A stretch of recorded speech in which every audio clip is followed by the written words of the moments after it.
Last week's train derailment above the Jones Falls is bringing renewed calls for banning dangerous rail shipments in Baltimore.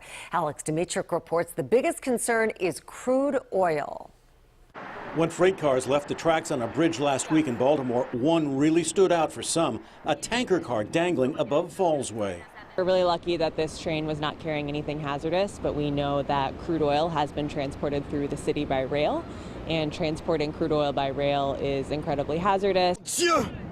Oh my God! In 2013, 47 people were killed in Quebec when a crude oil shipment exploded and burned. Back up. That same year in Baltimore County, a collision between a train and a truck spread toxic fumes, triggering evacuations.